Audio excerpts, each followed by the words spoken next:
This video has literally nothing to do with with Naruto. I just wanted to show my little Kakashi plush that I got the other day. Isn't he so cute? Look at him. He's so squishy. And he's very round. I like him a lot. He's so adorable.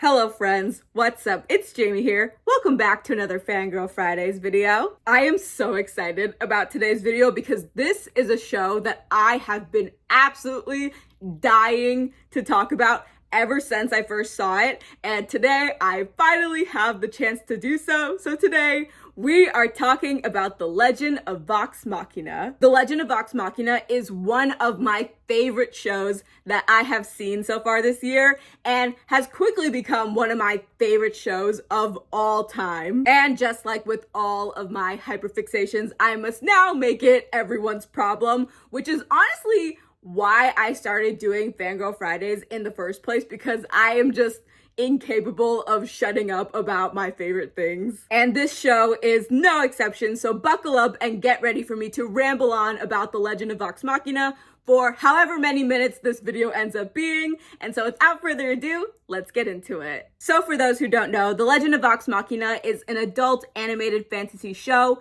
that follows the 7-member Vox Machina team's adventures in the fictional world of Exandria. The Legend of Vox Machina is based on the first campaign of the Dungeons & Dragons web series Critical Role, which was created by voice actors Matthew Mercer, Laura Bailey, Travis Willingham, Ashley Johnson, Liam O'Brien, Taliesin Jaffe, Marisha Ray, and Sam Regal. These voice actors are the stars as well as the creators of Critical Role and The Legend of Vox Machina, with notable addition of Brandon Auman for the latter. I was so excited to learn that Brandon Auman is the showrunner for The Legend of Vox Machina because, fun fact, Brandon Auman is one of the executive producers and the head writer of the 2012 Teenage Mutant Ninja Turtles cartoon, which, in case you're new here, 2012 TMNT is my favorite show of all time. Just in general, I am a huge Ninja Turtles fan. It is my favorite franchise, and 2012 TMNT was the version of Ninja Turtles that I grew up with. It is what got me into the franchise in the first place. It will always have such a special place in my heart. It's my favorite show of all time, and Brandon has written literally all of my favorite episodes from that show. He is such an incredible writer, and I just have so much respect for him. But the biggest thing that drew me to The Legend of Vox Machina and Critical Role in the first place are the voice actors and creators themselves. Now, to be completely transparent, I have not actually seen the original campaign. I have only watched The Legend of Vox Machina. Yes, I know, okay? I know. Trust me, I know. You can put down your pitchforks. Believe me, I know. I have been subscribed to the Critical Role channel, honestly, probably for a couple of years now, with every intention of watching the original campaign and the subsequent campaigns, but I've just never gotten around to it because it's a lot of hours, man. And like having to start all the way from the beginning, I just haven't had the time. I was a full-time college student, okay? You gotta cut me a little bit of a break. I was doing other things, okay? But I do fully intend on going back and watching the original campaign, and again, the campaigns that followed. And I hope to do so sometime this year, but I haven't done it yet. So please, okay, we can settle down, all right? But I was already very familiar with the creators of Critical Role because many of them are voice actors that I have been a fan of for years. Matthew Mercer is Alvin in Tales of Exilia, which I realized that the majority of the Tales games are not particularly mainstream in the West, but Tales of Exilia is my favorite video game of all time. I have been obsessed with it since I was like 11, which is I think when it came out. And so I've been obsessed with Matthew Mercer since I was 11. Matt also takes over as Yamato somewhere through Naruto Shippuden. I don't know exactly when the switches from Troy Baker to Matt. But he takes over as Yamato for like the rest of the series, and I love Yamato. He is one of my favorite Naruto characters. Then you have Laura Bailey, who was a huge part of my childhood with her roles in Monster High and Winx Club. She's Lust in Fullmetal Alchemist, she's Anko and Kushina in Naruto, and she's Abby in The Last of Us. Travis Willingham is the Roy Mustang in Fullmetal Alchemist, my favorite character in Fullmetal Alchemist, possibly one of my favorite anime characters of all time. He's also Mori in Ouran High School Host Club, which I haven't seen in a long time, but I do remember loving him in that. And he voices some characters in Naruto too. Ashley Johnson is the Ellie in The Last of Us, and then Ellie's mother, Anna, in The Last of Us show. She is also Renette in 2012 TMNT, which, as we've already established, favorite show. She was also Petra in Minecraft Story Mode, which was a game that I had a very intense hyperfixation of when I was in middle school, but we don't need to talk about that. that was a time. That was definitely a time in my life. Ashley was great though. Liam O'Brien is Gaara in Naruto, who is one of my favorite Naruto characters and just one of my favorite anime characters of all time. He's also a voice director and writer for Naruto, and he's Katetsu, otherwise known as one of the two guys from Naruto. He's also dissed from Tales of the Abyss, which means nothing to you if you're not a Tales fan, but as we've already established, a huge Tales fan. So finding that out just absolutely rocked my world. Taliesin Jaffe is Aizen in Tales of Berseria, which again, if you're not familiar with the Tales games, this literally means nothing to you, but I love the Tales games. I love them so much, and Taliesin was incredible as Aizen. I will admit that I wasn't super familiar with Marisha Ray before Critical Role and The Legend of Vox Machina because I never got into Persona 4 or Fire Emblem or any of the other games that she's been in. But spoiler alert, I have quickly grown to love her because one,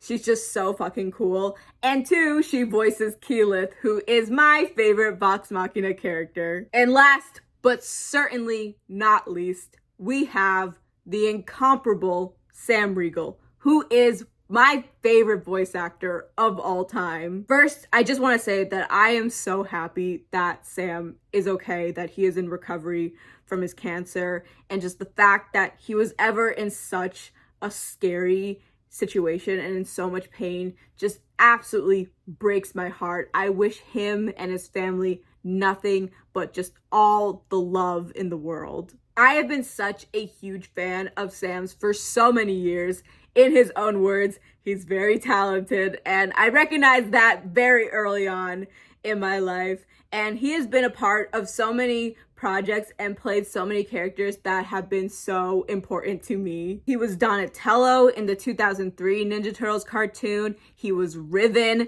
in the Nickelodeon dub of Winx Club. He was Mephisto in Blue Exorcist. He was Metal Bat in One Punch Man. He was Flynn Scifo in Tales of Vesperia. But more importantly, no offense to Flynn, he is the voice of Jude Mathis in Tales of Exilia. My favorite character in my favorite video game of all time. Sam's performance as Jude is literally the reason why I am such a voice acting nerd today. Like, he is the reason why I get so excited every time I'm watching a new show or playing a new video game or whatever, and I go to look up the cast list because I love seeing like which voice actors like I already know and recognize, and which ones who've like really impressed me who I haven't heard of before, and like start to following like their work. Like he's the reason why I do that, because I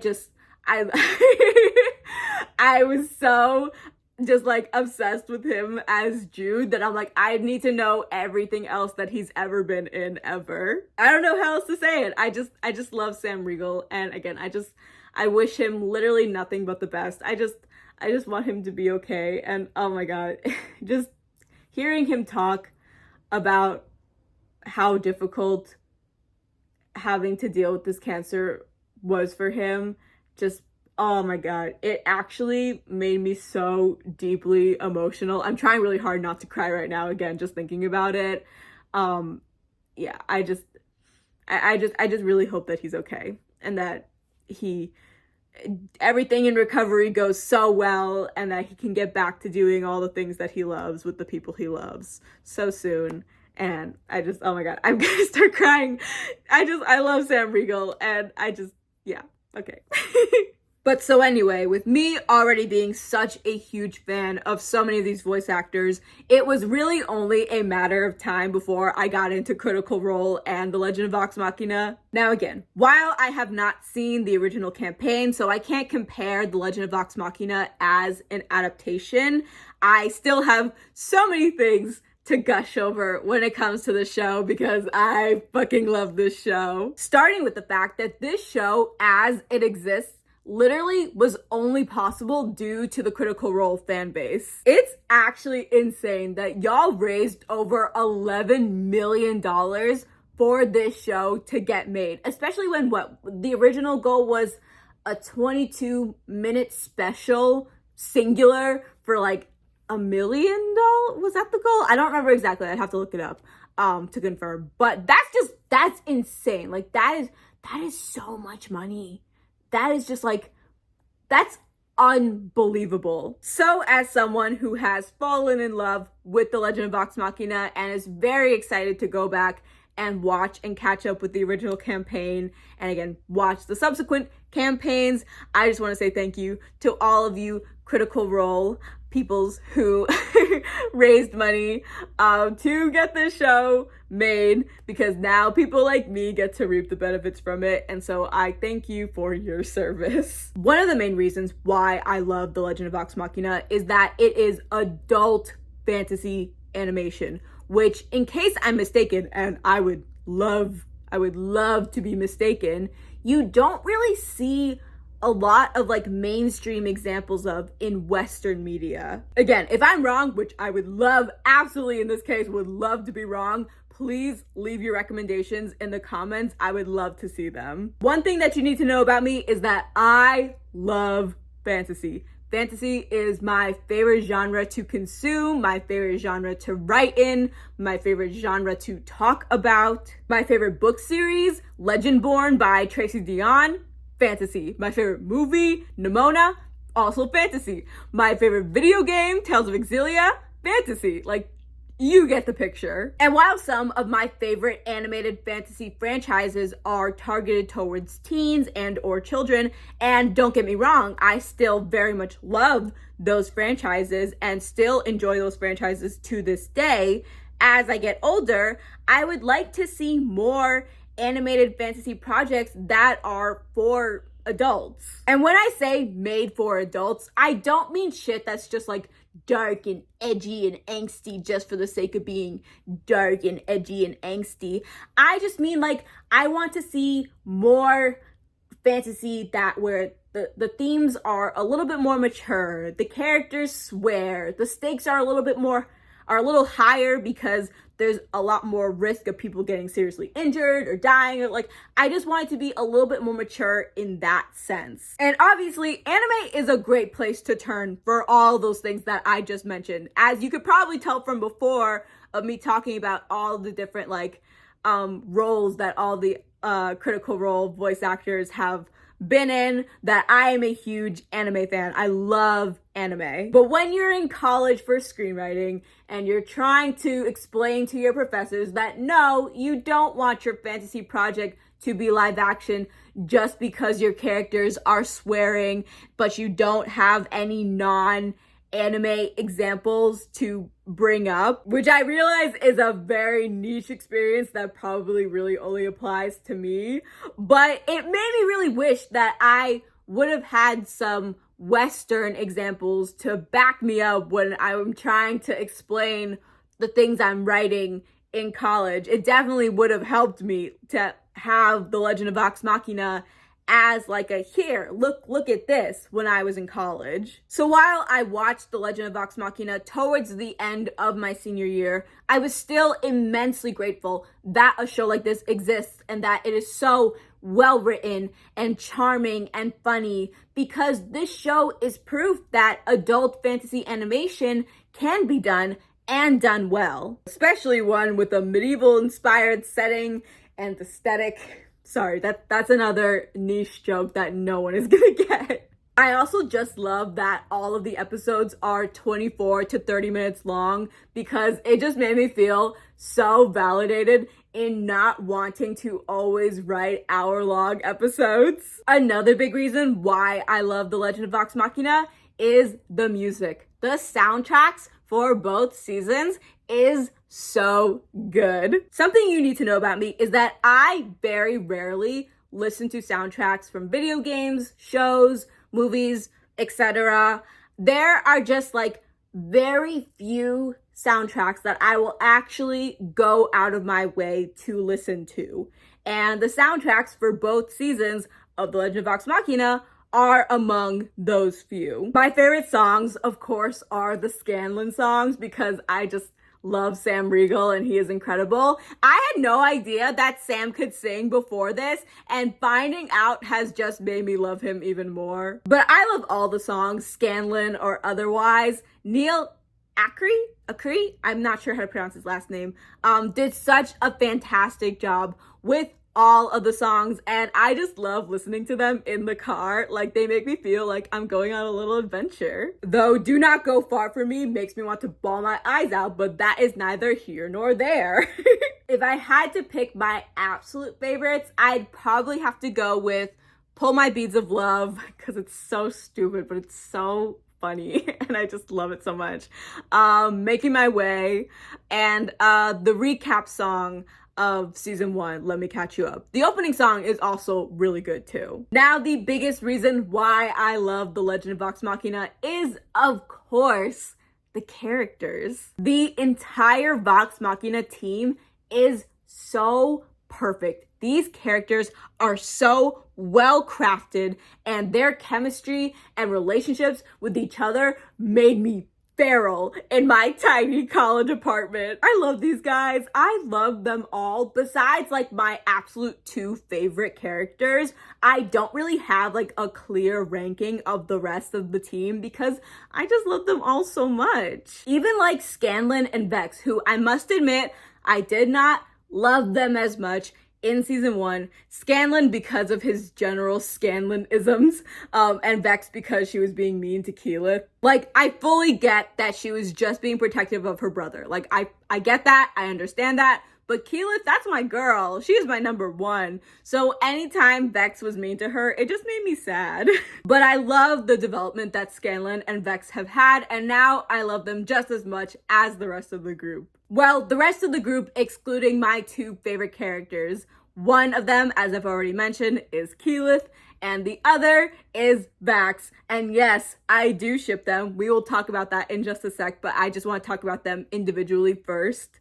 Keyleth is just that girl. Like, she is so sweet and caring and considerate, and also a total fucking badass. Like, she is a badass. Oh my god, the amount of times that literally everyone would have died if it wasn't for Keyleth. Pass Through Fire is my absolute favorite episode because Keyleth just gets to remind everyone why she is that girl. Like, walking through fire and closing dimensional tears and shit. Like, she is so fucking cool. Oh my god, I love her so much.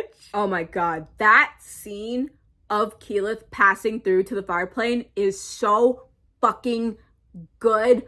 Oh my god, just literally everything about it. It gives me chills every time I watch it, and I have watched it so many times, like more times than I can keep track of, because it is just the best Keyleth moment. Best moment in the entire show. Don't at me, at God. I just love watching Keyleth become more confident in herself and her abilities because, again, she is that girl. She's literally gonna be the fucking avatar, bitch. Like, though I do also very much relate to her being anxious and awkward because I'm like, oh, she is so like me, for real. And Vax is just the best boy. He's so sweet and flirty and silly, and I just want him to be happy because this man was fighting for his life last season, and it just absolutely broke my heart. Like, he barely smiled the whole season, and I'm just like, I just want him to be happy with Keyleth and to be fucking stupid and silly with Grog and Scanlan. I realize that Vax is very much supposed to be like the dark, brooding one of the gang, but part of why I love him so much is that he is a very like wears his heart on his sleeve kind of guy. Like, he is not afraid to express just how much he loves his sister and Keyleth, and it makes me so emo. Also, I love his relationship with Gilmore. While I don't ship them as much as I do Vax and Keyleth, I think they're really sweet, and I love that Vax is a bisexual king. Speaking of Vax and Keyleth, the way that they had me screaming, crying, throwing up, this entire show needs to be studied. I have not felt so unhinged and feral about a ship since Garth and Aphmau in Minecraft Diaries. Like, I could not believe just like how actually unhinged Vax and Keyleth made me. With every scene, every interaction, every time they protected each other, every little detail of Vax smiling when Keyleth wasn't looking. I know that my neighbors in college must have fucking hated me because these two had me actually screaming, like full on yelling sometimes. I had to like remind myself, like, Jaime, I'm like, there are people living around. You need to reel it in a little bit. The scene that had me sold on them, I don't remember exactly what episode it was, but it's when they're sitting by the fire and Keyleth is confiding in Vax about her insecurities of having to lead the Ashari and complete her Armente and all that. And Vax is like, look, I'm about to butcher this quote, but Vax is like, I don't know your people, I don't know your customs, but I know you. And that just actually... that was the most illegal thing he could have ever said. Like, Vax should not be allowed to say just the most swoon-worthy, heart-melting shit imaginable. Like, his literal love confession? Oh my god. And I'm just like, you're gonna kill someone like this. You keep saying shit like this, Vax. I literally almost threw my laptop out the window. It was so simple, but so beautiful. Because I haven't seen the original campaign, I don't know how much of what Vax says to Keyleth is from the campaign or was written for the show. Either way, doesn't matter. It's perfect. They're perfect. But I will say, Keyleth rejecting Vax at the end of season 1, I needed to like put my head down for a few minutes. It was a shot to the heart, man. I felt like I was being rejected. I was like, damn. I was like, oh, I like actually put my head down for a few minutes after that. And overall, season 2 was very painful as a Vax and Keyleth stan because they were so distant this season. But we did get that beautiful moment in Pass Through Fire where Vax is giving Keyleth her staff and he smiles for like the first time since the Locked Tomb episode. And also the part when Keyleth's dad is teasing them, that was so cute and they're blushing. Ugh. Those crumbs, they really sustained me. They kept me alive. I don't know what's gonna happen in season 3, but I just want things to get better for my babies. And if they're not, don't fucking tell me. All of y'all who have seen the original campaign and know what happens with their story, you don't say a fucking word, all right? I just caught up with Jujutsu Kaisen at the end of season 2. So please, I don't need any more emotional pain. Let me live in my Delulu, all right? I just want to believe that they are living their happily ever after and that everything's fine, okay? So just like, don't, if you know something, shut up. Don't say anything. You are forbidden. Anyway, that's all I have for today's Fangirl Fridays video. Thank you guys so much for watching. I couldn't record this outro at the time that I filmed the rest of this video because I had lunch plans. And today I once again have lunch plans, so I just have to do a voiceover. But honestly, I feel like I just barely scratched the surface of all the things that I love about this show. Like, I didn't even get to talk about all the other characters of the main cast, much less the other like supporting cast and just all the other things about the world building that I love so much. So I'm probably going to make another The Legend of Vox Machina video in the future, especially with season 3 coming so very soon. And I am equally excited and extremely fucking nervous about what they're going to put my babies through. But that's for future me to worry about. Once again, that's all I have for today's video. Thank you guys so much for watching. I upload Wednesdays, Fridays, and Saturdays, except when I don't, and I will see you guys in my next video. Bye, guys.